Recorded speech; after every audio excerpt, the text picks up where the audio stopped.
शिवसेनेबद्दल नातं म्हणायचं काय अर्थच नाही आहे, कारण काय शिवसैनिक थोडं आहे. ते सामनाचे एक संपादक म्हणून कामाला लागले तिथे, नंतर चोळूगिरी करून ते काय खासदार झाले, काय असेल तर ते शब्द महिला आहे तिथे, नाही तर मी वापरले असते ते शब्द खरं म्हणजे. संजय राऊत कसली कुणाशी डिबेट करणार? तुम्ही काय शिवसैनिक आहे ते पहिले सिद्ध करा ना. जसं काल नरेश मस्केने सांगितलं की आता 2022ला आपल्या आमदारांच्या जीवावर ते खासदार झाले शेवटचे, नाही तर आता लोळवलेच होते त्यांना.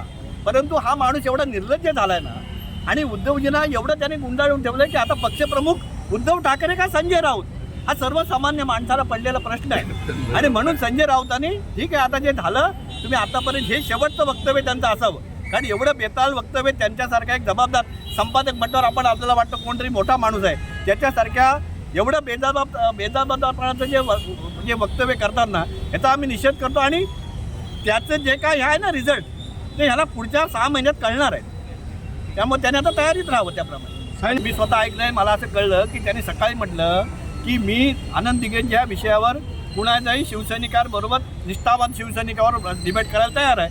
त्याला मी चॅलेंज दिले, त्यांनी सांगावं. भांडुपला असेल तर भांडुपला जाईन मी, बोलू ना त्यांचे काय, त्यांना काय दिघे साहेब माहिती आहेत, मला काय माहिती आहेत. चर्चा तर उद्या, आणि दिघे साहेब काय होते हे त्याला कितपत पाहिजे चर्चा तर होईल ना. मी चॅलेंज आहे माझे त्यांना, त्यांनी बोलवावं कधी नेमकं.